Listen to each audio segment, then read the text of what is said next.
Scared to Death is explicit in every way. Please take care while listening. Whether thou art a ghost that hath come from the earth, or a phantom of night that hath no heart, or one that lieth dead in the desert, or a ghost unburied, or a demon, or a ghoul, whatever thou be, until thou art removed, thou shalt find here no water to drink. Thou shalt not stretch forth thy hand to our own. Into our house enter thou not. Through our fence break through thou not. We are protected, though we may be frightened. Our life you may not steal, though we may be scared to death. Welcome to Scared to Death, Creeps, Peepers, Roberts, and Annabelles. I'm Dan. Hi, Dan. I'm Lynze. Hello, Lynze. Hello, sir. Awesome new Gravedigger tea and wall art now in the Bad Magic store this week. Great. Creepy skeleton, disturbed shallow grave, very cool, interesting, realistic graphic tee. And available also in a jumbo 30 by 40 inch framed canvas for those who want some of Logan's art on their walls. He is so talented. It is cool as standalone art. He is, yeah. I love the things he is pumping out. So badmagicmerch.com for that. And then forgot a couple quick announcements, different kind of announcements. Forgot to mention a while back that Lynze and I got to tour the Salt Lake City headquarters of Black Rifle Coffee. So cool. Yeah, anyone who's watched this show for any length of time knows that I love like a good graphic tee. You know, Dan lives in graphic tees. I've tried, but I can't get him away from them. Ever since I was a teenager. And I love the artwork. I mean, I also, have always just really loved and admired people who can do like graphic novels, like that kind of artwork. Yeah, it's a very specific kind. Yeah, the art behind us on the wall here for the show. Yeah. I just really, really love it. And we got to see Black Rifle staff and get a sneak peek, like their art staff. Oh, it's so cool. Of, their upcoming designs. And they seem to have such a happy group of artists there. I know. They were like very into it. And, there's some things that were top secret that we got to see, like upcoming designs. Yep. But it was all storyboarded. I mean, they really take it seriously as if they were making an actual comic book. Well, and they work with artists who also work in like the, in comic books and stuff like that too. And it's just very cool. And we got to meet a lot of the employees and the founder, Evan Hafer. I love him. He, such a similar vibe where he is the same age as me. We graduated high school the same year, 2 hours apart in Idaho. Dads were both loggers when we were young and like lived very similar, like eerily like similar lives. And two of his good friends from high school, one of them ended up being my roommate in the year after college. CP? CP, right? Yeah. Good buddy of mine in college. And then this other guy, everybody knew as Woody. Brett Woodland was one of his best buddies growing up. Like, and Evan like invested in his restaurants in Moscow, Idaho, but just so many weird connections. Yeah, I like that, always at 6 degrees of separation. Yeah, this was like 1 degree. Right. Yeah. And so, and we also love that, just the company, we haven't talked about it a lot here, but they do a lot of charity work.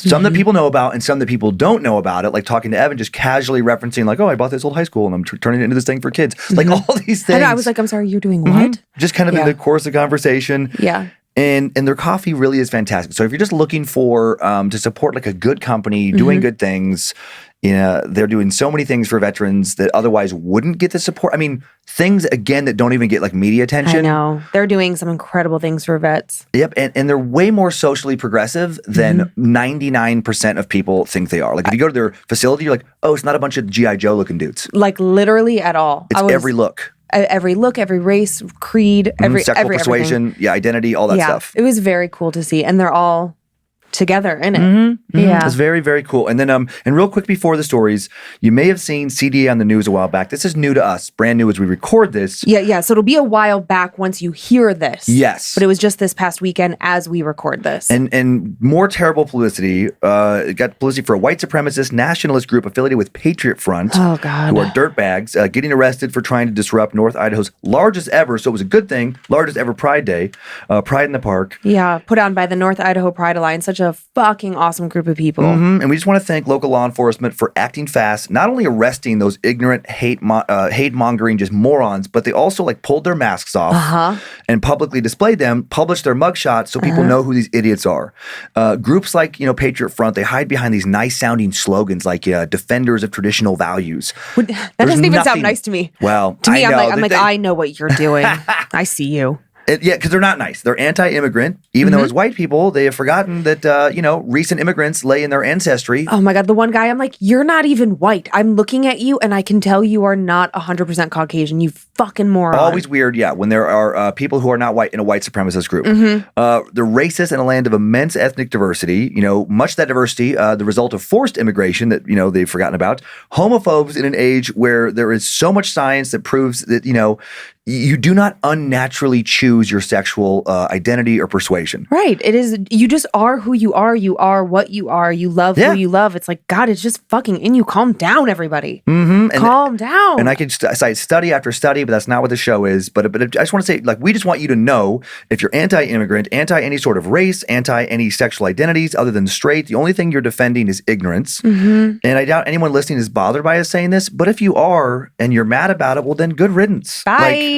Everyone else, we stand by you, and we're just so fucking sick of that stuff happening still. You know, it's like enough. When one consenting adult wants to love another consenting adult in whichever way they want, that is not physically harmful or degree. It's like then let them love. It doesn't matter. It doesn't matter what you do. It's between you and the person you're with, and like you're saying, and this is what we always like preach to our children. I don't care who you love. I don't care how you love. So long as you are respectful and kind and consenting, and no means no. Like, that's what it boils down to. Yep. And people who want to like make it more complicated than that, you're not doing anything good.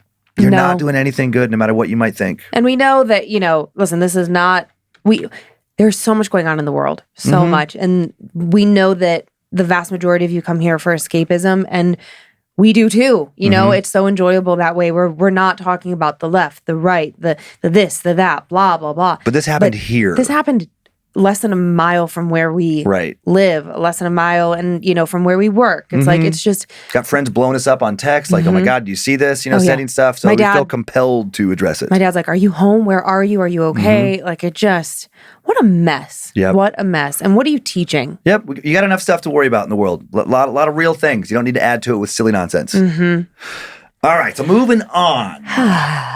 Did you know that I have psychic powers? You don't. I know what you're going to say right now. I foresee that I have 2 stories. Yeah. I have a gift. Is that how many stories you have? I have 6. No, you don't. You have 2. I have 600. What are they? I have 2 stories. One about, the little note that I wrote, the man in the closet that wears red. So creepy. Something in a closet. Ugh. And closets are so inherently creepy. Even as a pushing 40-year-old adult, I'm like checking the closets out before I go to sleep, making sure the closets are closed all the way before I go to bed. Freaks me out. I'm pushing 30 and I still have those same kind of things, 730? Like, are you just dropping numbers? No, just, Oh, okay. I'm just saying. Like, are you Benjamin Button? You going backwards? Maybe. Okay. And then my second story about a homemade Ouija board gone wrong. Okay.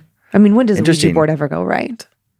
I don't know. Maybe there's lots of stories out there of awesome Ouija board experiences we're just not hearing. Hey, that'd be great. If you've had a positive Ouija board experience, I bet they have. Send it on over. I also have 2 stories. My second story is set in Wisconsin, the ghosts of J Road.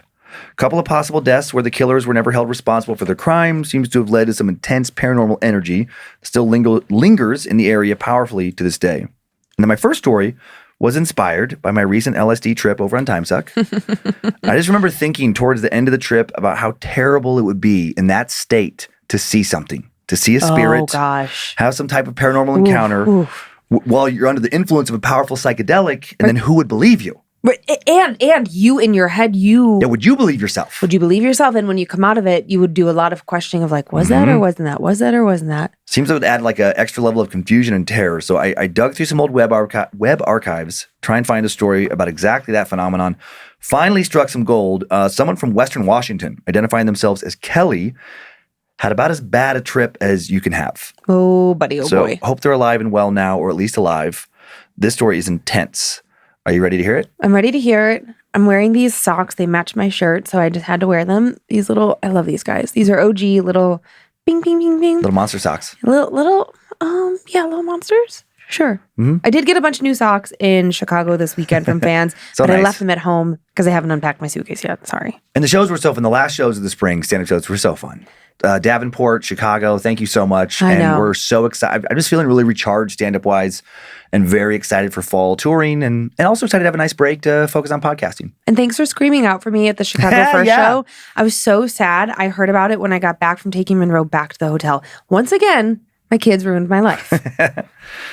Okay, so quite a bit of setup before we get into the scary parts of the story, but I definitely think it's worth the wait. Kelly had just graduated from Western Washington University a few weeks earlier with a bachelor's degree in accounting. His college career, at least the fun, living on or near campus part, surrounded almost entirely by people, your own age, leading similar lives, that was over. He'd now been living in Bellingham for almost 4 years after growing up in Vancouver, Washington, just north of Portland. And suddenly he was expected to figure out what he was supposed to do with the rest of his life. No pressure, except so much pressure. He'd already had 4 years to figure this out, of course, but his graduation still seemed to catch him off guard, like it did to almost everyone else who had just graduated college. And he was one of the lucky ones. Unlike a lot of his classmates who were just starting to panic a bit after receiving no job offers, desperately submitting resumes and hopelessly trying to land interviews, Kelly had a few jobs to pick from. He could stay local and work in Bellingham, which he definitely was considering. He'd made some great friends in the area, the best friends he'd ever had, actually. And despite having a lot more gray, rainy days and sunshine for most of the year, the summers were fantastic. And he was more of an indoor guy most of the time anyway.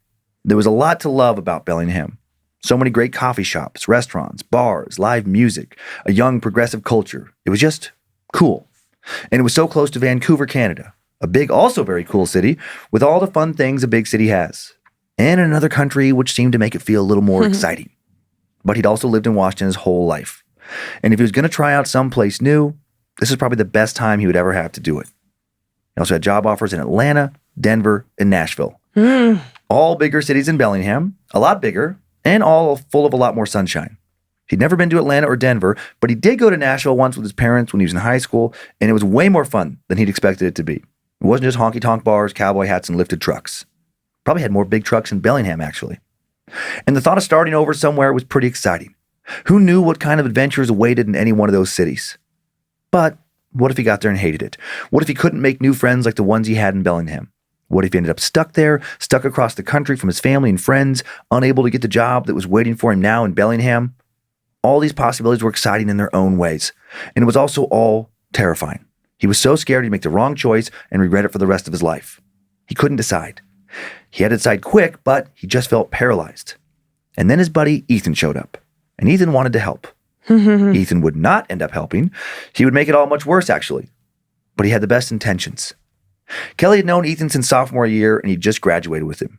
Ethan was wrestling with his own choice, stay in Bellingham or move down to Sacramento.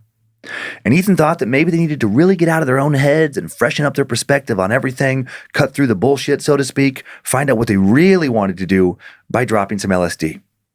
Ethan loved psychedelics, and he'd use any excuse to take them. Kelly didn't mind some of them. He liked shrooms quite a bit, actually, but the acid was never his first choice. He'd done it 2 times before, and both times, fun at first, but then it just went on and on and on. After 3 or 4 hours, he just wanted it to be over. But it went on for 6, 7, 8 more hours. I don't know, man. I'm not sure I want to get that crazy. It's so strong. That's the point, Ethan said, flashing that trademark let's get crazy smile of his. Your night was certainly never going to be boring if you followed Ethan's lead. You need to really shake your brain up, dude. Force yourself to see everything from a different angle. Go into the trip with the right intention, guide your brain into thinking about all 4 of those cities, and then the acid will point you in the right direction. I'm telling you. And then when you come back down, you'll know exactly what you're supposed to do. Do you believe any of that bullshit? Kelly asked, or do you just really want to do some acid with me? Maybe both, Ethan said, and then let out a big laugh. Come on, dude, he said, even if it doesn't help, what if you end up moving away and don't have a cool friend like me around anymore who's got good shit? And what if you don't have the time to do this shit anymore? What if you get old and lame, maybe date some girl who hates this stuff, won't let you do it? I don't know, Kelly hesitated. Ethan gave him a final push. You have nothing to do this weekend. I know you don't.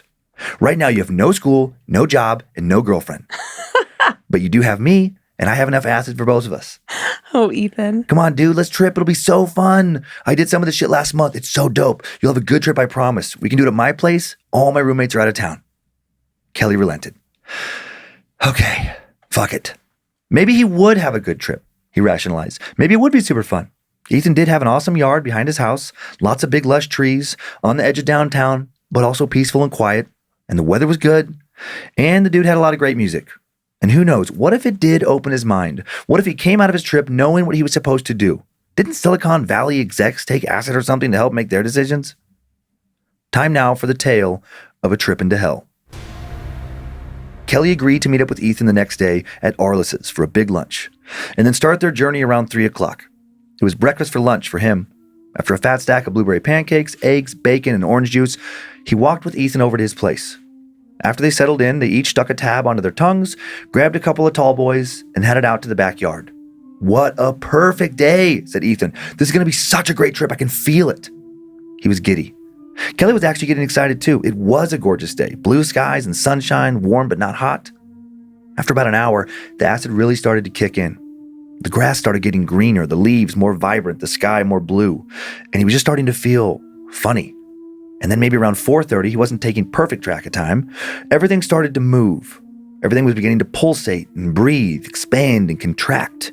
Here we go. Ethan put on a CD of ambient techno, and Kelly leaned into the trip. No point in fighting it. Everything was starting to bend and warp.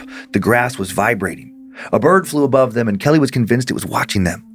For a moment, he was convinced it had a human face. Was it a bird? Or maybe a little person? Could people be birds? No, people weren't birds, were they? His thoughts were getting disconnected and crazy. He and Ethan were sharing those thoughts with each other and laughing and laughing. It was a good trip. So far, anyway. Still had a ways to go. The acid kept kicking in harder and harder. Now, every once in a while, Kelly started to panic. He's too hot. His skin didn't feel right. His heart didn't feel right. Was it supposed to be beating this fast? The song was distorting. He was hearing everything in mono, then stereo, then distant, then close. More birds flew overhead, and it felt like they were watching them again, and that they hated them. He could hear some neighbors talking. Were they calling the police? They were. Maybe they were the police. He was going to lose his job offers, wasn't he? Did he even have job offers? Was he still in school? Was he ever in school? Luckily, Ethan knew how to snap him out of these dark thoughts and reset him. He switched up the music, something happier, slower tempo, mellow. Everything needed to be mellow. They both laid down on the ground and stared up at the blue sky. Things were peaceful again. They were magical. The clouds seemed alive. Did anyone live up in those clouds? Uh-oh. Now he had to go to the bathroom. Kelly got up and zigzagged his way into Ethan's house. The ground felt uneven, like it was moving. Inside, the hallway was too narrow, the bathroom too far away, too small. And he didn't like how his face looked in the mirror. But also the faucet was very funny. Who would buy such a tiny, misshapen faucet? And so it went for the next few hours. Moments of panic, moments of confusion, moments of wonder and laughter. Things peaked somewhere around 8 o'clock, maybe 8:30. They laid outside again and watched the sunset. Things were really still moving. Thoughts were all over the place, but the panic was gone. At least it seemed like it was gone. Around 9, when the sun set, Kelly and Ethan decided to go down into the basement, listen to some vinyl. Ethan used the bathroom while Kelly walked down to the basement alone. It felt like he was just starting to be able to really control his thoughts again. He was thinking about jobs. Bellingham. Yes. He should stay here. Holy shit, it was so obvious. For sure, he loved it here. Why leave? Lots of people lived in towns that they didn't like. And yet, here he was. Ah! He screamed. He wanted to yell, "What the fuck is that?" But the words wouldn't come out. Someone was already down in the basement. The basement light hadn't been turned on yet, and the space was only illuminated by a small light above the stairs. Kelly could just barely see through the darkness that across the room there was a shadowy humanoid figure. Not a person, though. A fucking monster. Red eyes, sharp teeth. It scared Kelly so bad he felt tears immediately well up in his eyes. He wondered if he could die of fright. He worried that was about to happen to him. The rest of the room was pulsing, bending. Things all around him were vibrating. The acid was still in his body, but this thing was still. Its shape didn't bend or bleed at all. The thing wasn't a trick of light, an altered perception. It was real, alive, and it was watching him. And then it began to walk towards him. Or float, rather. Its legs didn't seem to fully connect to the floor. Kelly turned around to run and fell onto the stairs. He could feel that thing behind him, still coming for him, its cold presence getting closer. He wanted to believe it was just the drugs, but his body told him the threat was real. He struggled to get up. His arms and legs were so heavy. It seemed like there was twice as many stairs heading up as there had been coming down. Things were warping and bending so hard again. It felt like the acid was suddenly hitting him harder than ever somehow.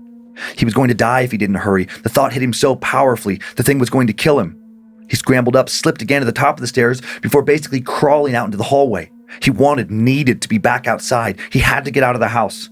Ethan had heard him yell earlier and was finally coming out of the bathroom. "Dude," he yelled, "what are you doing? We're going to the basement." Kelly turned around to look back at his friend and screamed. That thing was right behind him. "Run!" he yelled and tried to motion for his friend to follow. Without even looking, Ethan was now also running for the backyard. They both shot outside on unsteady legs and made it back to where they were laying down earlier, stargazing. "Oh my God, dude, you're freaking me out," Ethan yelled. And then he whispered, "My neighbors, dude. They'll call the cops. We have to stay quiet." Then he paused and backed up a bit. He looked scared.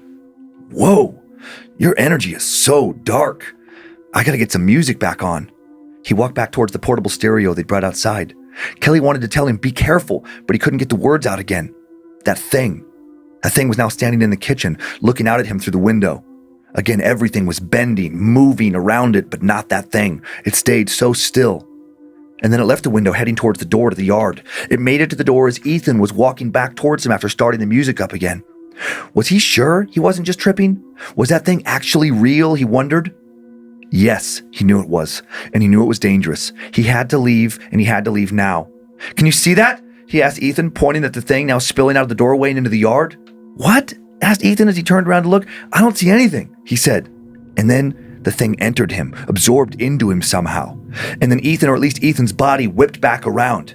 I sure see you, though, it said. Ethan's face transformed into something demonic. No need to worry about the job, buddy. Time to die. Ethan began storming straight towards him. Kelly ran to the side of the yard, around the house, and into the front yard. And then he just kept going. He left the yard and headed down the sidewalk, headed towards home. Maybe. He couldn't think straight. After a block or two, he looked back and Ethan wasn't behind him. But maybe that thing was? Maybe it came back out of him. There were so many shadows all around him, so many places for it to hide. Everything looked menacing. People's faces weren't holding the right shapes. Their eyes were too dark, energy not right. Impossible to tell if the changes were just part of a bad trip or if that thing was hiding inside of someone else. It took Kelly a good 2 hours to get home, even though it should have normally been a 20-minute walk tops. He ended up taking so many wrong turns, trying to avoid people he worried might be the thing. He hid in a few yards, got lost in a park for a while, lost in a playground. The next day, he was amazed the police hadn't arrested him, or that they hadn't at least stopped and questioned him. By the time he made it home, thank God, the trip was way less intense. He turned on every light in his apartment. His roommate was also thankfully out of town. He didn't want to be around anyone else right now, not until morning, not until the acid was completely out of his head, and not until it was daylight. He stayed up literally all night. Finally, he fell asleep around 7 in the morning, then woke up just before 4. Woke up to a voicemail and a couple of texts from Ethan. Dude, what the hell happened to you last night? It was all good until you went to the basement and then you just lost your mind. Call me when you get this. When Kelly called and spoke with Ethan, Ethan had no memory of any dark creature. He just remembered Kelly thinking he saw something in the basement and then running out into the yard. He remembered Kelly thinking the thing was watching them, coming to get them, and then he thought that Ethan was the thing, ran away, and Ethan couldn't find him. And Ethan tried to get a hold of him, which wasn't easy. He was still tripping pretty hard. And then he listened to some records down in the basement and eventually fell asleep. You didn't see anything else down there with you? Kelly asked. Dude, there was nothing down there ever. That was just the acid. Man, that shit hit you hard after the peak. Sorry, man. Yeah, I guess it did. Did it at least help you make up your mind? Yeah, I'm going to Nashville. Kelly was as surprised to say it as Ethan was to hear it. After what he saw, what he felt, it shook him up so bad, no way he wanted to stay in Bellingham anymore. It shook him up so bad he actually avoided seeing Ethan before he left. He was worried that thing was still inside him. 2 weeks after that night, he was now living over halfway across the country. And a few weeks after that, right when he was feeling better about everything, starting to think maybe it was just the acid, he saw that thing again. Happened out of nowhere. He'd gone out for a few drinks after work on a Friday with some new coworkers. Then he'd come back home, taken off his work clothes, gotten ready for bed in the bathroom, was walking to the kitchen in his little apartment when he saw it in the corner of the living room. Same fucking shadow, same red eyes, same teeth. He wasn't even drunk this time, and he sure as hell wasn't on acid. Never again with that stuff. Just like the time in the basement, it started to come for him, moving, floating across the floor. He ran into his bedroom where his phone was, turned on the light and locked the door. And then he didn't know what to do next. He was on the 12th floor, not like he could climb out the window and jump. He could see a darkness from underneath the bedroom door. That thing was standing, hovering, whatever, just on the other side. And then it jiggled his door handle several times, shaking it harder each time than the last. And then it stopped. And there was no trace of it underneath the door anymore. All was still for maybe a minute, maybe two. Bam, bam, bam! It was slamming something into the door. Leave me alone, he screamed. Bam, bam, bam! Kelly was worried it would bust the door down. But then all was quiet again. All was quiet until about 15 minutes later when a police officer now showed up knocking on the front door. A worried neighbor had called. What a great way to be introduced to the building. After telling the officers he just had a really bad nightmare and letting them look to his apartment to verify he was alone, the police left. And Kelly was treated to another sleepless night. He turned on all the lights in the house and sat in terror. It wasn't the acid. It definitely wasn't the acid back at Ethan's house. Or was it just a really bad flashback? Kelly didn't fall asleep until right after the sun rose, and then he woke up a few hours later and immediately called Ethan. Ethan didn't pick up the phone, but one of his roommates did, Shane. And Shane had the worst news. Ethan was dead. He died in the basement a week earlier. Shane's voice was breaking up with emotion as he spoke. Doctors said it was a brain aneurysm. No idea why. Kelly thought he knew. That fucking thing got him. And now, somehow, it had found him in Nashville. Before getting off the phone, Kelly asked Shane, a random question I know, but is there any chance that Ethan might have dropped any acid the night he died? The line was silent for several moments. Shane? Yeah, I think he did. Why would you ask that? Can acid give you a brain aneurysm? I don't know, Shane. I don't think so. Just a gut feeling. I gotta go, man. Be careful. Maybe stay away from that basement. Maybe get rid of whatever acid Ethan had left.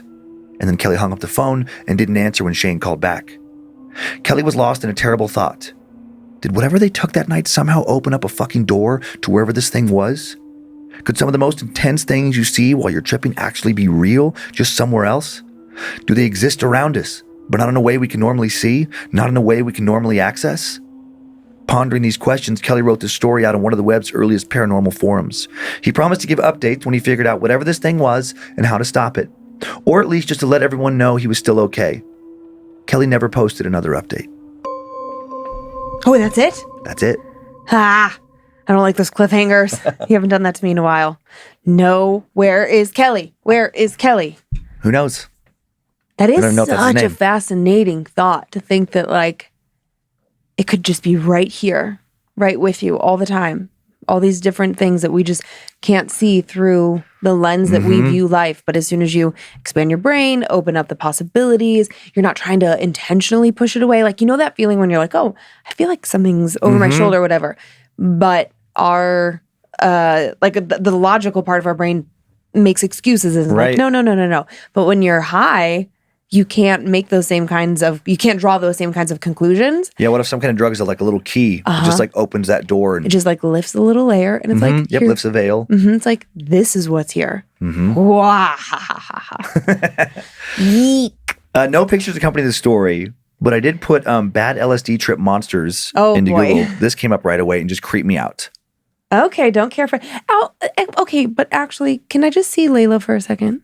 Oh yeah, a little Layla-esque. Layla, are you guys related? Layla's cousin? Is that your evil cousin?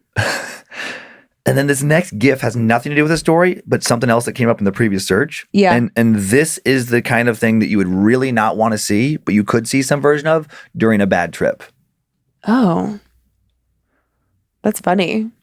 Oh man, it was not funny to me when I saw it. Just like her, where her eyeball should be, like her skin's bubbling. Yeah, but her whole face is kind of bubbling. Yeek. It's silly. But also, I've never done LSD, so. Oh, yeah. And anytime I've done shrooms, nothing terrible has happened, so. Yeah. I'd like to keep it that way. Kids don't do drugs. Not those ones, anyways. I need Layla back. You took her. She's mine. Oh, man. Here you go.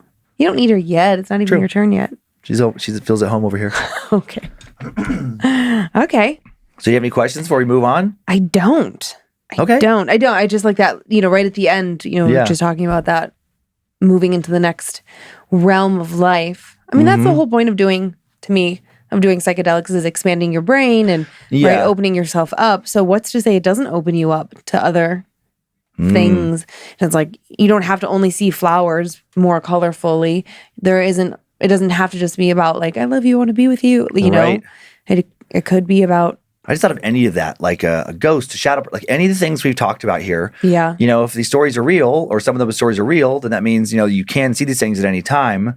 And I was like, oh yeah, what if you saw one of those things while under the influence of this very specific, like mind-bending drug? I was thinking about like, I haven't played with my amulet in a while. I haven't used it in a while. But like, what if I used it when I was high?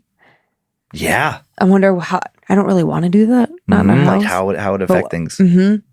What would it bring forward? And it's just interesting because later, unless something happened again that was like mirrored what you'd seen during that episode, would you even believe it? Or, how it'd be easier to write off. You'd be like, yeah, but I've seen all kinds of stuff. I don't know. Right. It's an interesting thought. I don't know.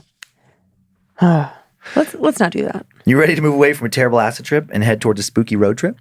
Yeah, I love a road trip. Okay, time for another weird and scary story. Gonna jump in quick on this one. Okay. Tiny bit of set. J Road is a 25-mile stretch, roughly, of road located in Washington County, Wisconsin. It begins in Boltonville, little unincorporated community inside the just over 3,000-person town of Farmington, and then dead ends on the shores of Lake Michigan. J Road is reportedly one of the most haunted roads in the state, described by one paranormal researcher as a bleak rural drive surrounded by thick trees and a swamp. On certain nights, a thick fog also rolls in, adding a sinister element to an already eerie atmosphere. Time now for the tale of the ghosts of J Road.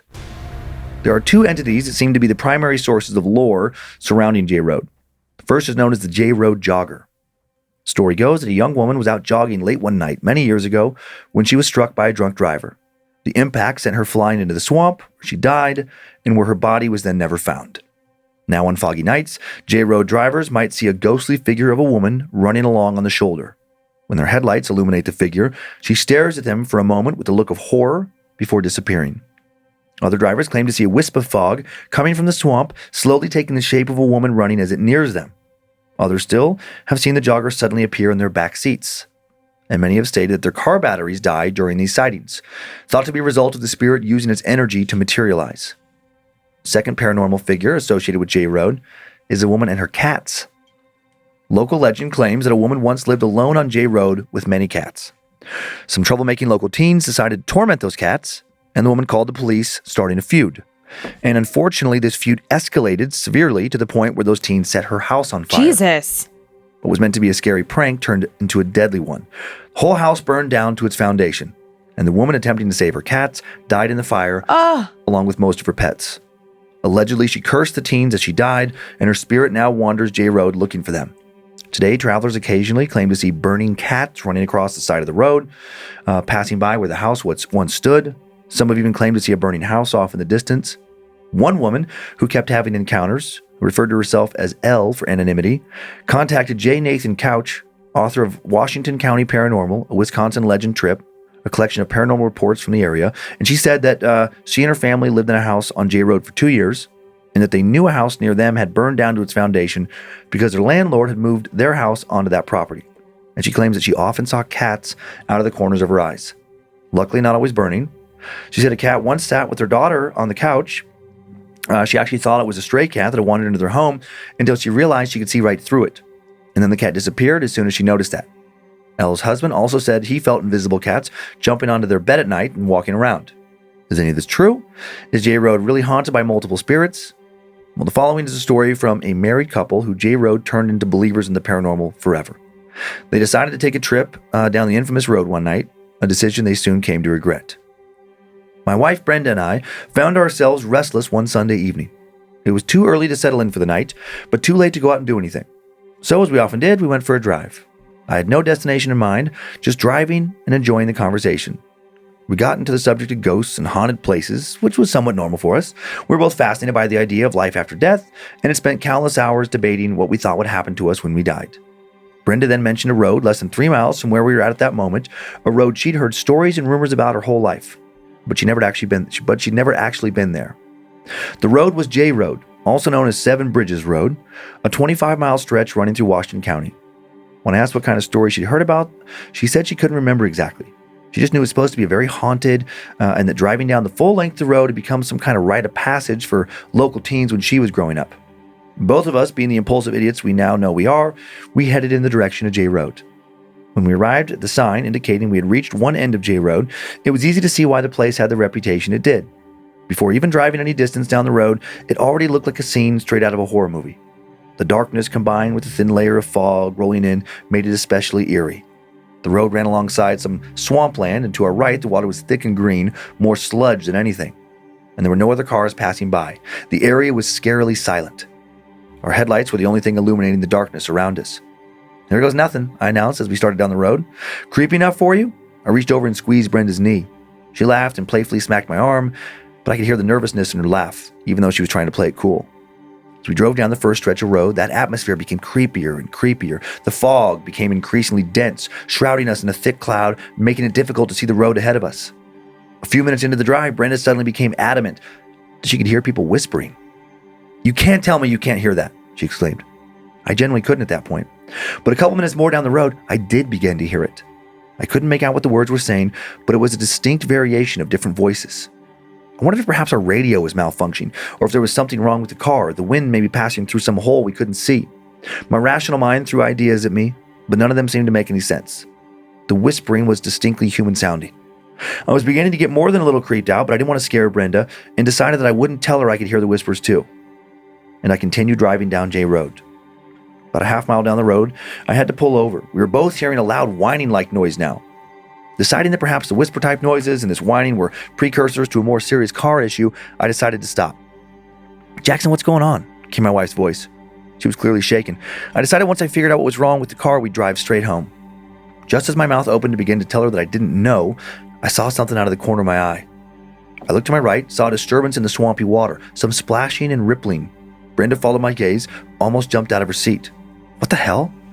The thick, boggy water continued moving, almost as if something just below the surface was swimming there. A few seconds later, a single hand popped out from beneath the water. Oh! I could feel my jaw open, my wife's hand squeezing my leg as another hand emerged. I was frozen. Later, I would tell Brenda that I hadn't moved because I was fascinated by the scene in front of me, but in reality, I was paralyzed with fear. A head now emerged from the thick green water. Long black hair, black eyes broke the surface. It looked human, but not quite human at the same time. Who was this strange person in the swamp? Why were they coming towards us? I was still frozen in place with an unnatural sense of calm, as if I was watching a movie and not experiencing the situation myself. Brenda started to lose it. She grabbed me so hard there would be marks on my thigh for days to come. "Jackson, what the fuck do we do?" she almost cried. "Get the fuck out!" "Stay still," I managed to croak out. "Just stay still and quiet. We don't want the car to startle whatever it is and piss it off." Okay, she breathed with hesitation.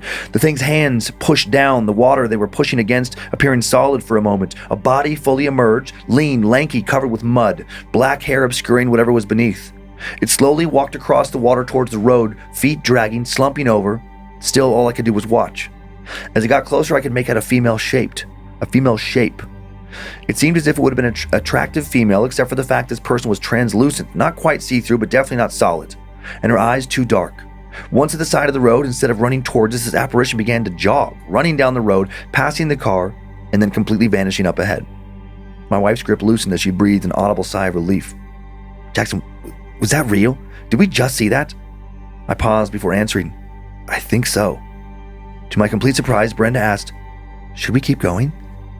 She still sounded pretty damn nervous, through her attempt at sounding excited. I was right there with her. I do have to give her some credit. When I asked if she wanted to turn around and go home, she firmly replied, "No, we came to do this thing. We have to go down the whole road." "No, you don't." We drove further down the road, past the swamp, now passing some old woodland and this odd house. The road still looked eerie, covered in that dense fog. It was astounding to me that we had not passed a single car the entire time. My wife said I was probably reading too much into it. It was probably just a quiet road, but I had a very uneasy feeling about the overall quietness. We'd been driving almost 15 minutes, and then something caught our attention again. There seemed to be a bright glow coming from somewhere up ahead. The first guess that came to my mind was something was on fire, and I was right. The first thing we saw caused Brenda to nearly burst into tears. A cat streaked down the road, half its fur ablaze. Ugh. It was screeching and crying. Brenda wanted to stop to help the cat, but I could see there was a building clearly on fire up ahead, and there might be people who needed our help. Sure enough, as we drove down a little further, we could see a small house engulfed in flames, windows shattered, smoke billowing out. "Call the fire department," I yelled to my wife as I exited the car. As soon as I stepped out, another 3 or 4 cats ran past me. To my absolute horror, they were heading into the burning building. I took a quick look back at my wife, who was on the phone explaining where to find us, when I heard crying, a pained, wailed sobbing. Almost out of nowhere came more cats, this time followed by an old woman. The woman looked distraught, eyes frantically scanning around her as if looking for something. She completely ignored me standing right in front of her. "The fire department's on the way, miss," I shouted to her. She looked so absolutely real. She either ignored me or couldn't hear me, and so I shouted again and then chased after her. She ran after her cats into the burning building. I almost caught her, but I just wasn't quick enough, and she ran inside. This poor woman, she looked so old, so frail, easily in her 80s, and she ran straight into a burning building like she had a death wish. I pulled my jacket over my mouth and nose and ran in after her. I had to convince her to get out or just carry her out, whatever it took. I stepped in the immediate threshold of the blazing house. As soon as I got through the door, I could hear wood snapping and falling around me. I didn't have much time. I could hear my wife crying and yelling outside. I could barely see in front of me. I stepped in and moved through a hallway, looking all around but not seeing the woman anywhere. The smoke was quickly getting to me, and I could feel the skin on my hands searing with pain. I thought I heard the firefighters arrive as I heard loud voices and the unmistakable sound of a large vehicle. Before I could take another step, a cat ran in front of me. I tripped, fell face first into the burning wreck of the house, and then everything went black. I awoke in the road, next to firefighters, and my wife clearly panicked and shouting. "The woman!" I croaked out. Did someone find the woman?" Brenda smothered me with kisses and worried touches, her tears falling on my face as she cried. She ignored my questions until I became insistent. Brenda placed her hand on my arm and helped pull me up. "Look, Jackson." Her voice urgent, her finger pointing ahead of her, and at that moment I saw exactly what the noise was about. There was no fire. There was no house, not even the foundation of a burned down house. There was no ash, no smoke, nothing. Just our car, my wife, and some extremely freaked out firefighters. I'm sure they thought I was crazy or high on something. For a second, I also thought maybe I'd lost my mind. But then I looked at my hands. I had clear, fresh burns all over my hands, and my clothes still smelled like smoke. I'd experienced something real. My wife and I both had. After the firefighters left, I still get embarrassed thinking about what they must think of us. My wife and I drove straight home. We decided not to finish the drive. After seeing that woman come out of the water, then actually getting burned, what might have been waiting for us next?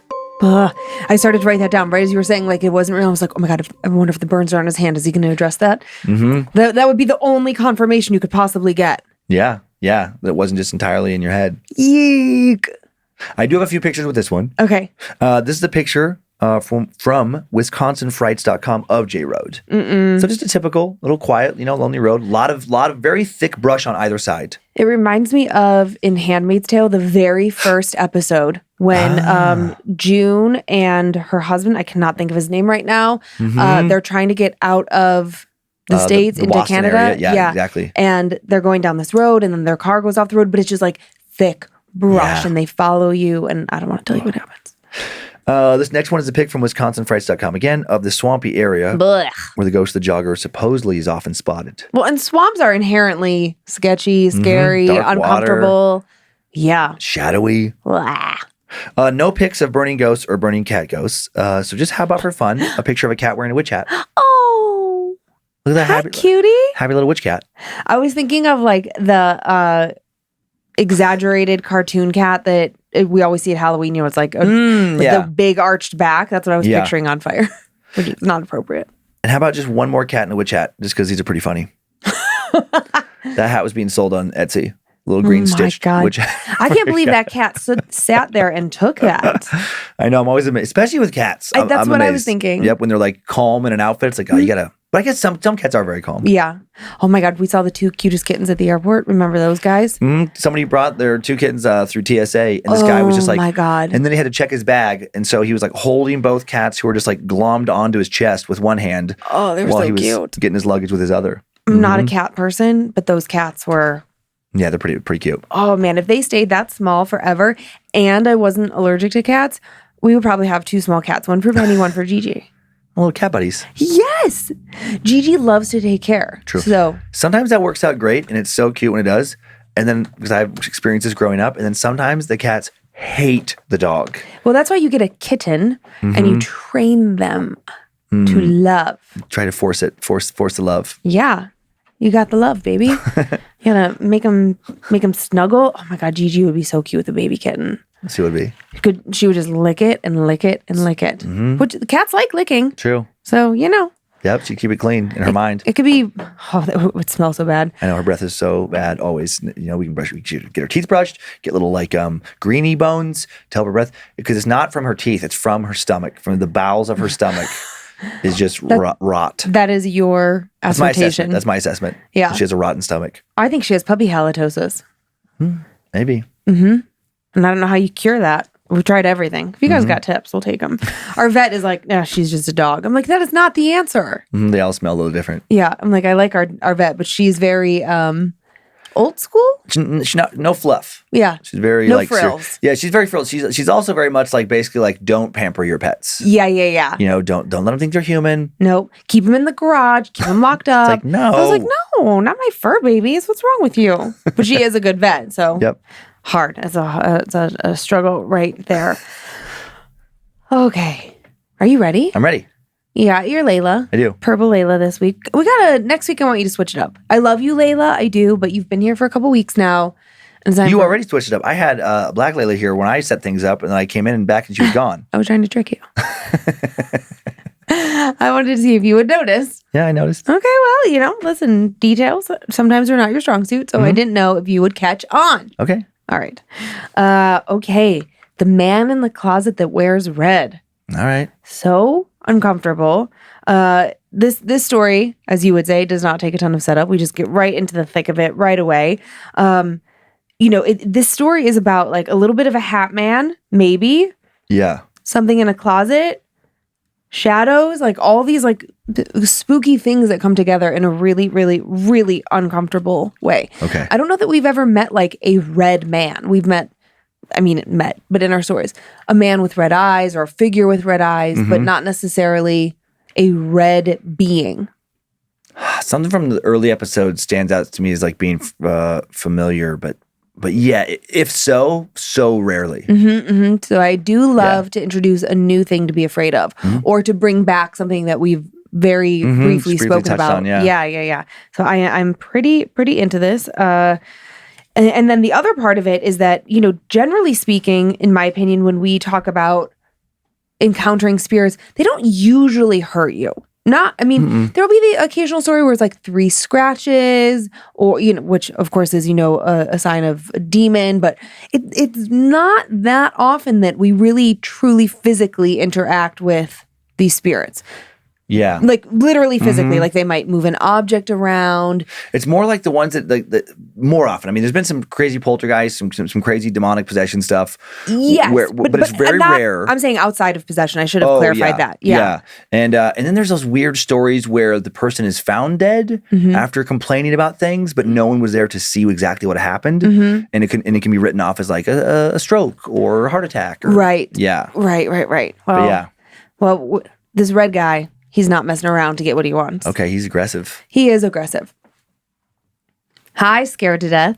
My name is Toby from Saskatoon, Canada, and I've got a story for you from my childhood. This takes place in the late 1980s when I shared a bedroom with my younger brother. I would have been about 6 and he would have only been 3. The foot of our beds faced the enormous closet on the far side of our bedroom, though our beds were on opposite walls. One night, I woke up after feeling something tugging at my blankets. The first place my gaze fell was naturally on the closet opposite the foot of our beds. The closets never had any doors on them. I'm assuming they'd been removed before we had moved in, so it was just full of our clothes and then our toys on the shelves behind the clothing. As I looked ahead to see what had tugged at my blankets, I saw a man standing in the closet. He was tall, dressed entirely in red from head to foot, including a hat, and he was smiling and waving at me. I was so instantly terrified, I couldn't even scream. All I could do was lie back down and pull my blankets up over my head and pretend I was asleep.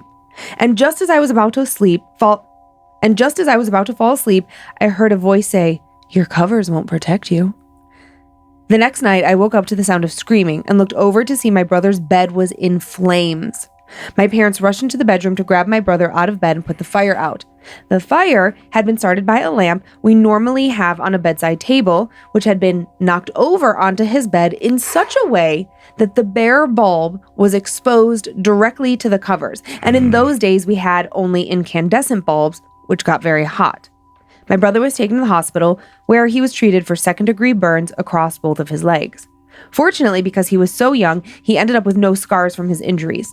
We weren't able to have lamps in the bedroom from that night forward. Instead, our parents got us one of those small plug-in nightlights.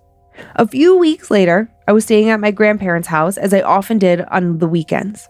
There was a thunderstorm, and my grandma, being superstitious about many things, asked me to go close the living room curtains. She believed it was bad to have open windows during thunderstorms.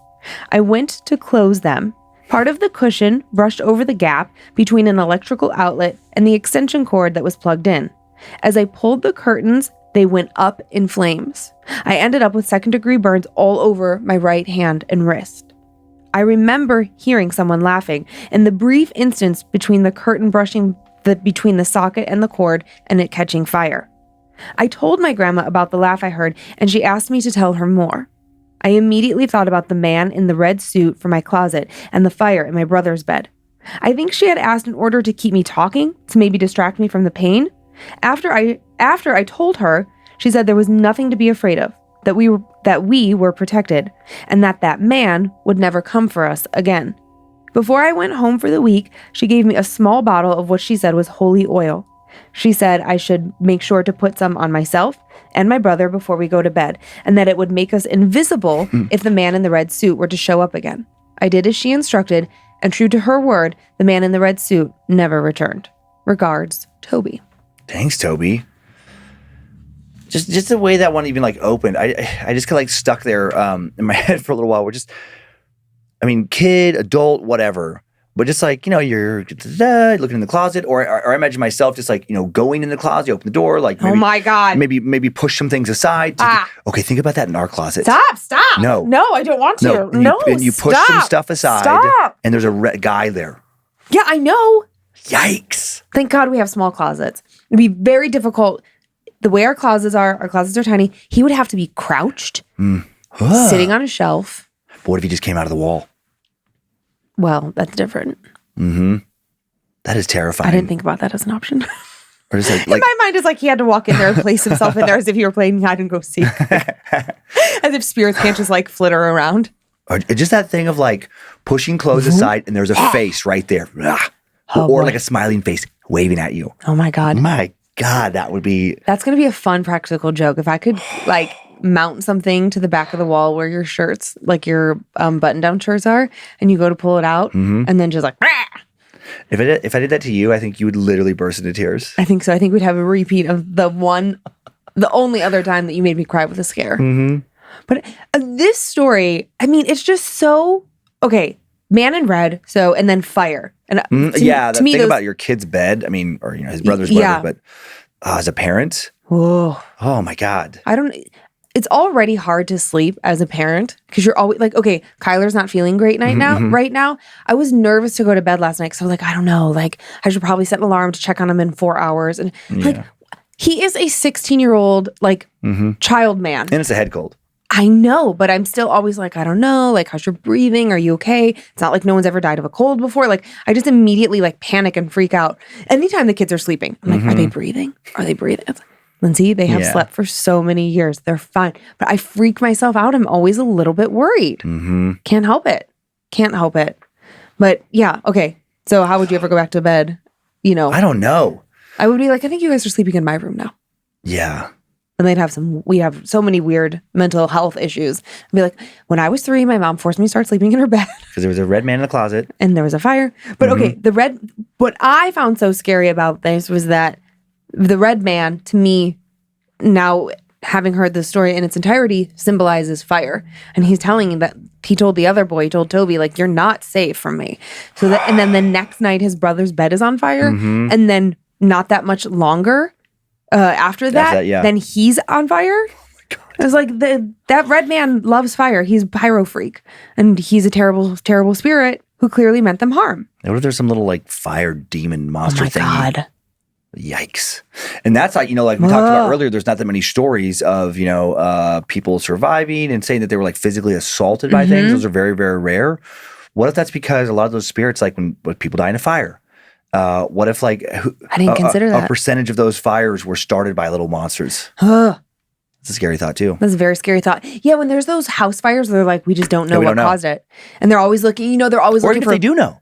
Right. And they're like, oh, it's like faulty wiring or a really old house with a copper tube or like, I mean, a candle was left burning too long.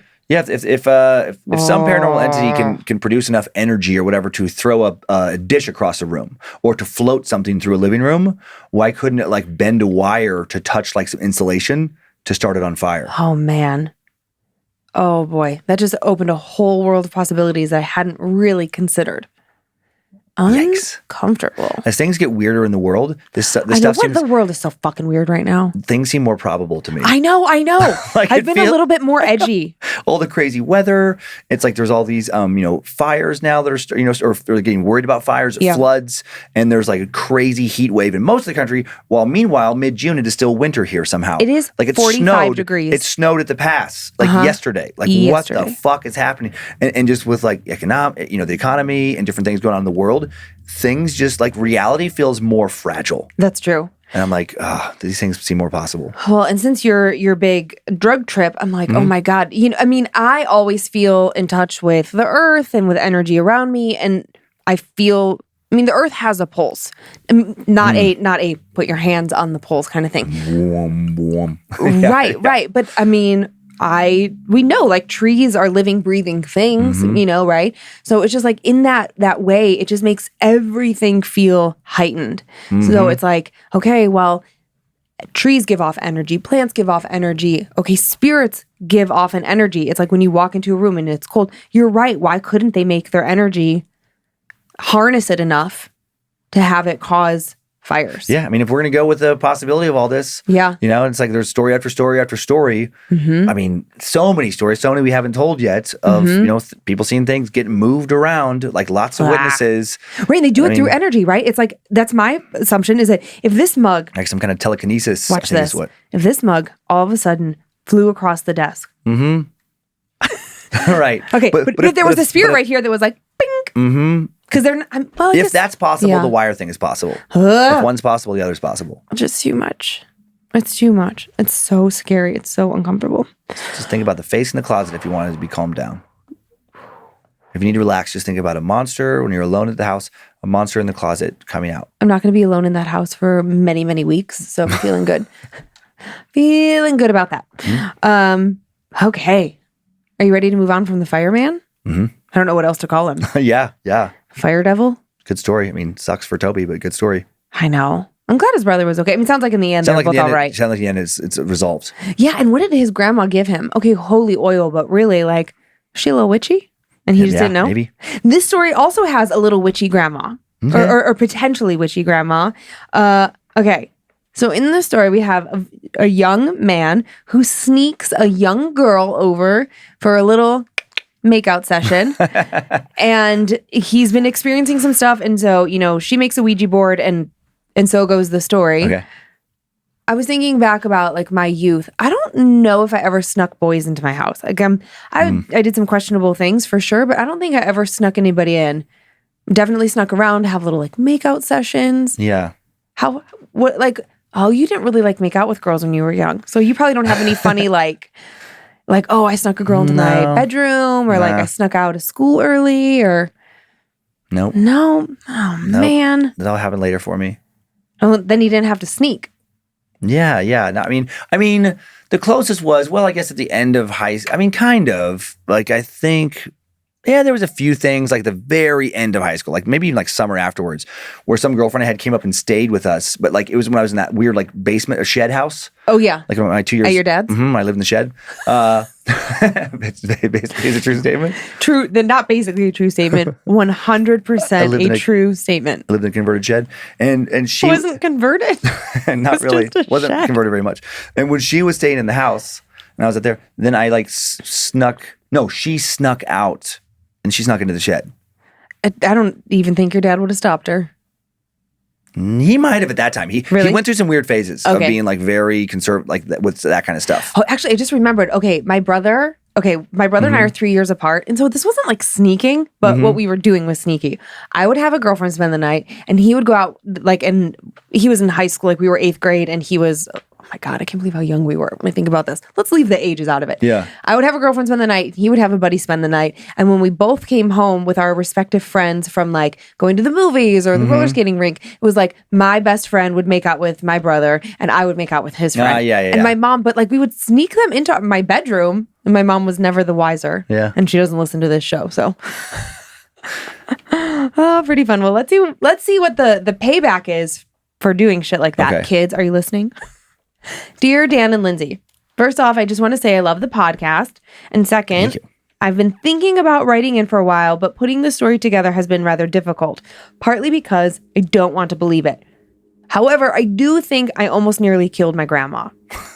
It started with a dream. Well, a nightmare. When I was little, I used to get sleep paralysis. I'd wake up in my room completely unable to move, and in my doorway, I'd see the Hat Man. He was all black, no eyes, no face, but I knew he was watching me. I could feel it. This happened several times, but after a few years, the sleep paralysis went away, and the Hat Man also stopped showing up. Things were normal for a while. But then the little girl showed up. I would hear her running in the halls night after night. At first, I thought it was my cat doing that midnight spaz thing where they haul ass around the house for no good reason at all.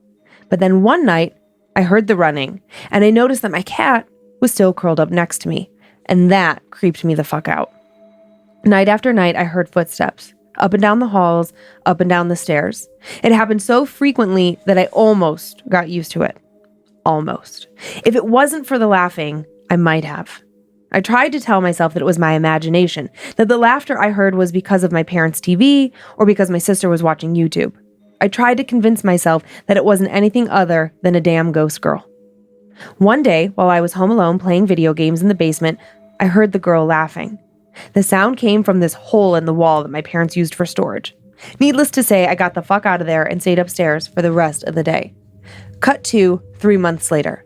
I'm 16 and my parents are out of town for some R&R and my grandma is staying with me. As soon as my parents left, I called my girlfriend at the time, Raina, and had her come over. When she got there, I snuck her down to the basement. Now don't get me wrong, I hated the basement, but A, my grandma was home.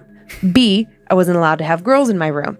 And C, I didn't want her to see my girlfriend and me making out, so I bit the bullet.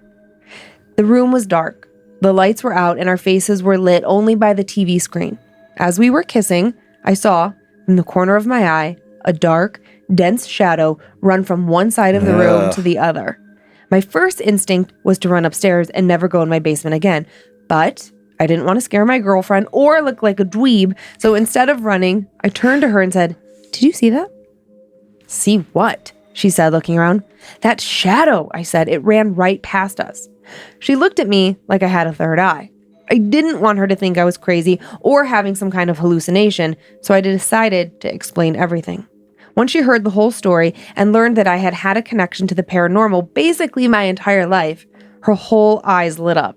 She gave me this big grin and said, "You should talk to them."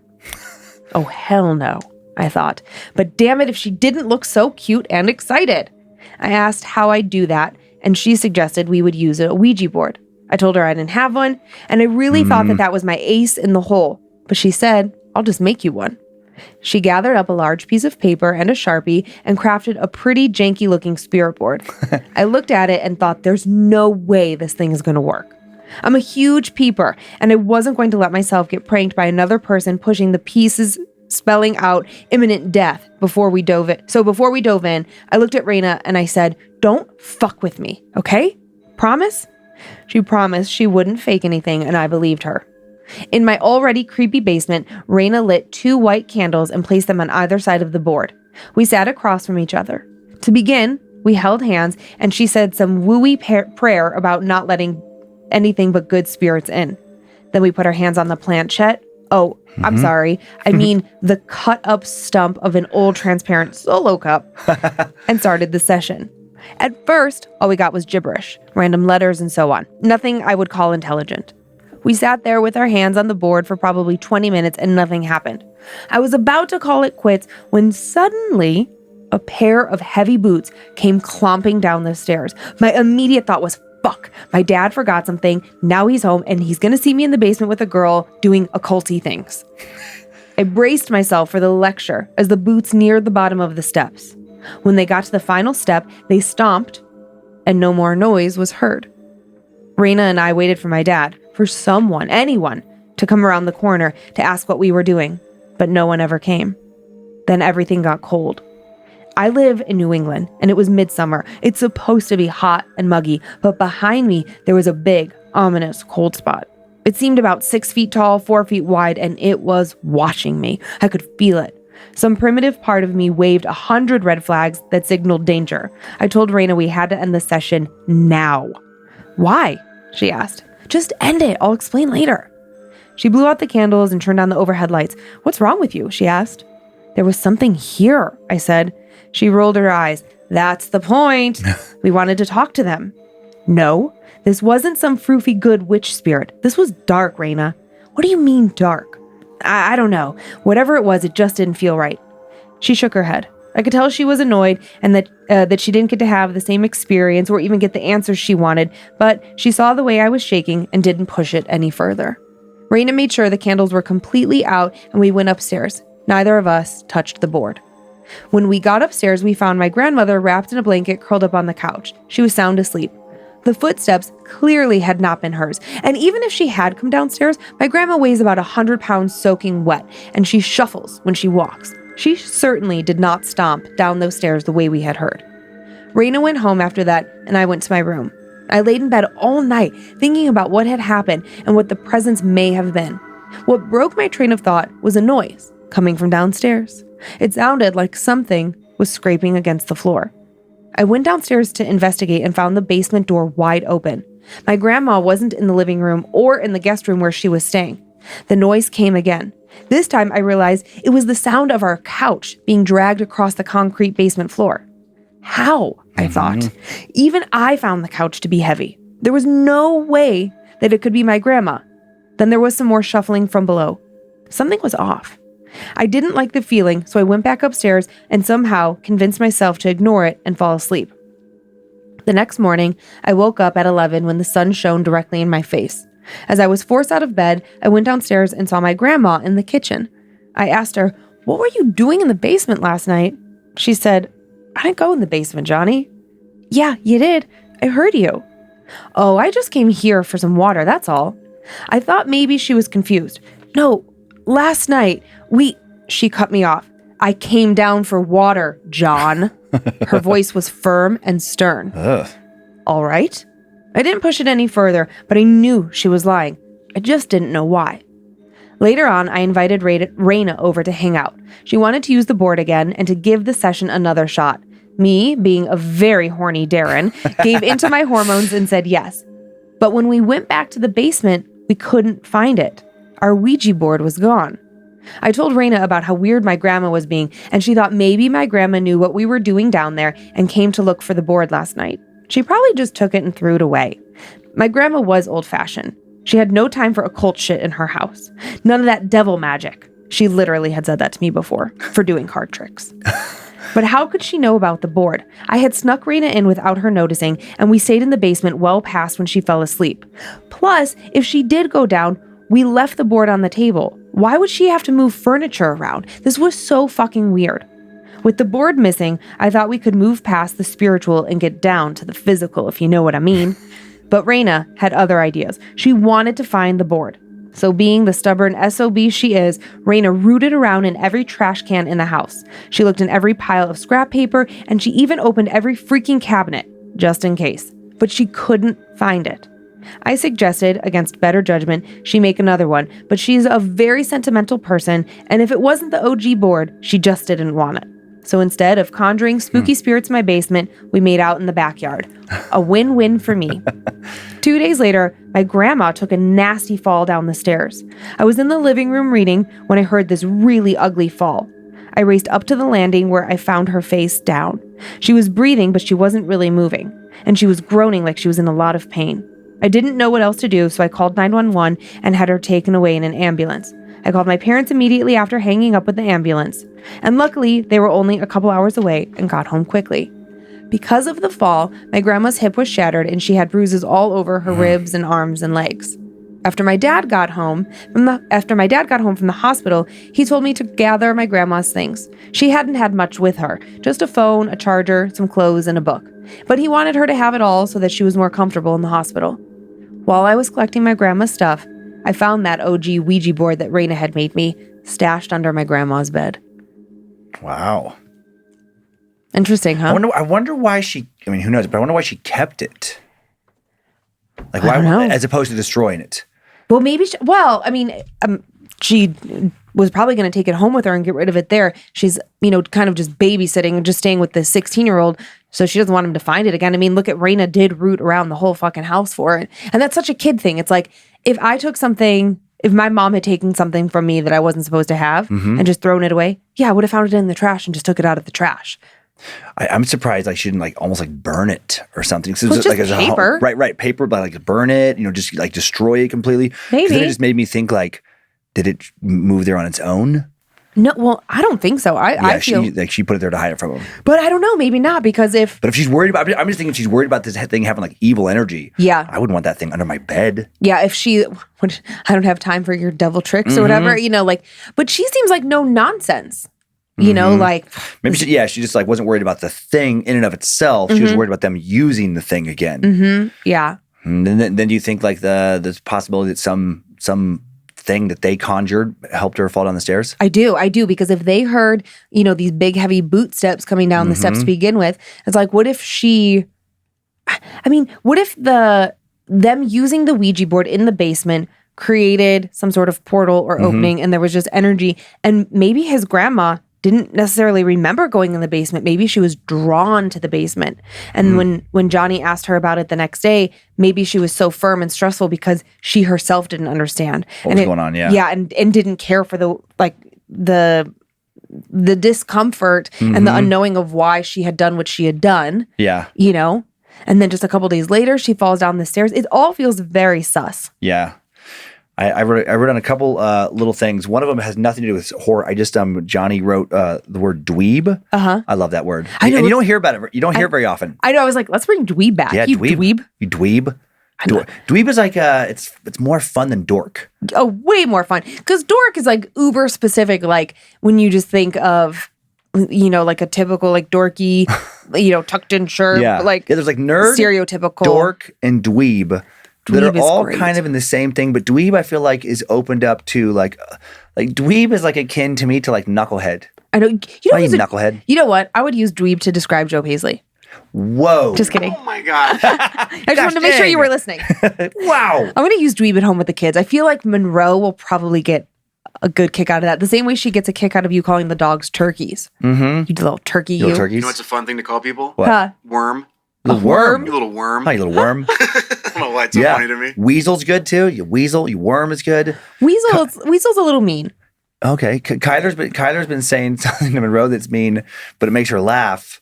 Where he says you're dumber than a pile of rocks. Pile of bricks. Pile of bricks. So maybe dweeb. She can work dweeb into a return insult. I know. She really thinks it's so funny. And then the homemade Ouija board. The kind they made, it reminded me of a story a couple months ago. There was the cup game from South America. Oh yeah, I want to say Uruguay, some company down there. But it's it's basically you just make your own Ouija board and then use a cup to move around. So they just did that. Yeah, I mean, with Raina. We could just listen one day on this show. We could just not have a regular show. We could just make our own Ouija board and see what happens. You don't want to play. You don't want anything to do with Ouija boards, though. Not really. Yeah, not really. And then I just love that age too, where it's, Raina is way more into this stuff than Johnny. But that age, it's the power a cute girl has over a boy really into her, that, especially in the teen years. It's they will do anything to make oh yeah, I'll do even if inside he would have been terrified. Yep. He'd be like, oh yeah, sure, absolutely, whatever.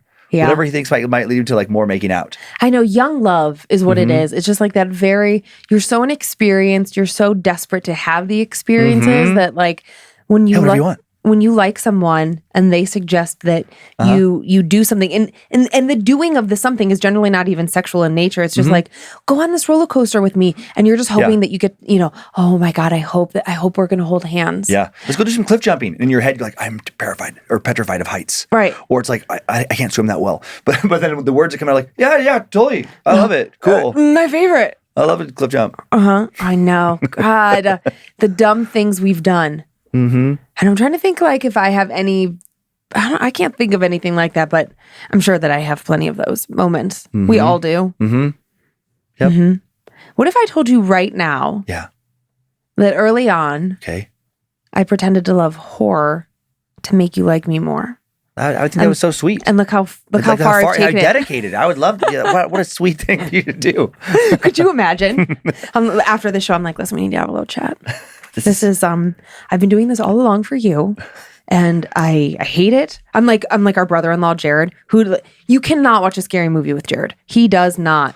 Yeah, he's not scared by it. He just like picks it apart. He's just annoyed by it, if anything. He's just like a bump on a log. He's like a very stoic kind of guy, anyways. I mean, he's great. I love him. Yeah, great dude, but horror is not. He doesn't want to suspend disbelief. Right. Emerson, his son. Are you listening?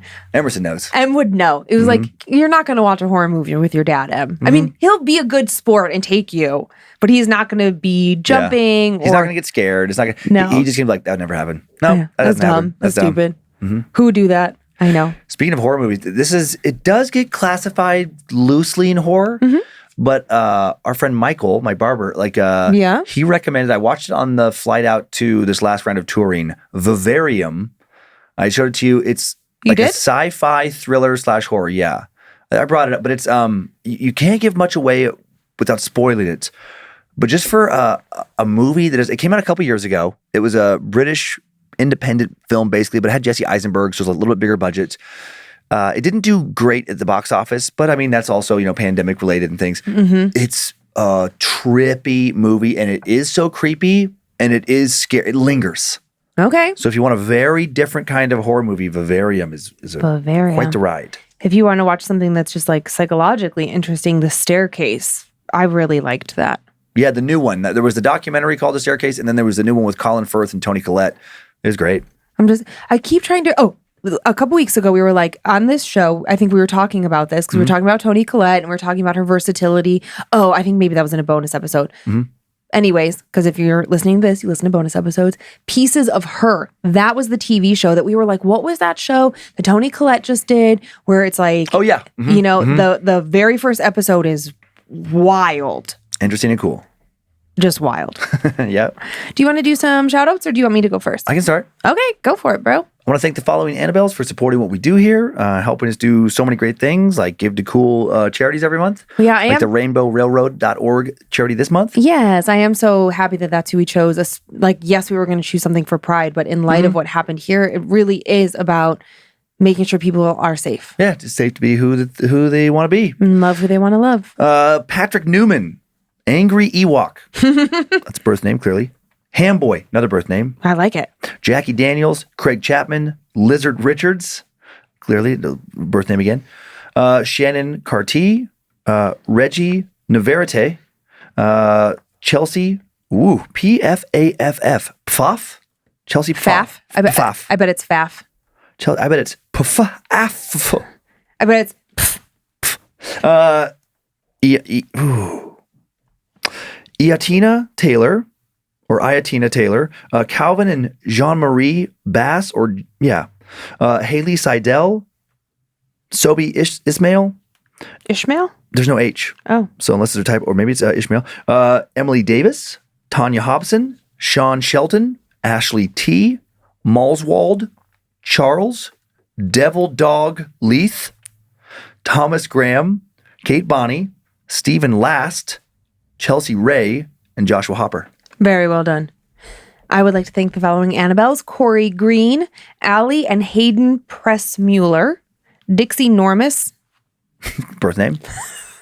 I want you to know that when I was typing that out, I was like, oh, I love this name, Dixie. And then I said it out, I was like, my God, that is a really good one because when you look at it. Dixie and then separate Normus. Yeah, it doesn't immediately register until you say it out loud. Shadow, Andrew Hubbard, Alex Teague, David J. Baker, Brenda Wheeler, Olivia, no, I think this is a typo. I'm going to say it both ways. Olivia Bungay or Olviva Bungay. Bree Nicole, Amanda Pardo, Austin Hagman, Jackie Rios, Kiana McManus, Jennifer Miller, Evan Frazier, Jericho and his Lily, Matt and Jordan, Daniel Scott, Gianna Pocari, Daniel Ortiz, James Cregan, Darnell Martin, Jamie Thuft, and Maria Gomez Suarez. And then I have some spoopy shout-outs. Love it. Yay. To Zach from Allie, Zoe, and Atticus, happy belated Father's Day. We love you and we miss you. To Nick from Penny, happy belated birthday. To Panda from Jelly Bean. Happy birthday. You're 1 year closer to your nerdy 30. I've never heard nerdy 30. Yeah. I only know dirty 30. To Soybean from your mom, Misa. Happy 12th birthday. I love you more than all of the stars in the sea and the boat. So cute. I love all the beans. Soybean, jelly bean. I know. To Turtle from Squirrel. Happy birthday. Love you loads.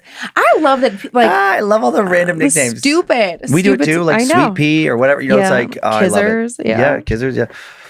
That is our show for this week. Thank you for continuing to send in your personal tales of terror to my story at scaredtodeathpodcast.com. We love hearing those. You can email us for everything else. info@scaredtodeathpodcast.com. Thanks to Logan Keith and Liz Hernandez for their work on social media. Logan again for running badmagicmerch.com. Thanks to Joe Paisley for producing and directing. Zach Cohen for custom sound bed creation. Heather Rylander for organizing the My Story emails. And to our book editor, Drew Atana, for polishing and preparing listener stories for book number 3. I found the first story I told today, as I said, and Olivia Lee and Sarah Finch together found the second. Fun. Subscribe to Bad Magic Productions on YouTube if you want to hear and watch us. And follow us on Facebook and Instagram if you want more content. At Scared to Death Podcast. And there's also pics that accompany the stories episodes, or the episodes stories. There we go. We also have a private Facebook group, Creeps and Peepers, for fun, good people who are also horror lovers. And thanks to Liz Hernandez for moderating. If you don't want to hear any ads, if you want monthly bonus episodes, you can check out our Patreon feed, get the entire catalog ad-free, and much more. As always, greatly appreciate the ratings and reviews. They help us find new listeners and are so appreciated. And again, let love rule. Enjoy your nightmares, Creeps and Peepers. Don't become one. Hope you were scared to death. Bye. If spirits threaten me in this place, fight water by water and fire by fire. Banish their souls into nothingness and remove their powers until the last trace. Let these evil beings flee through time and space. Evil may pass through, but hath no home here within, scared to death.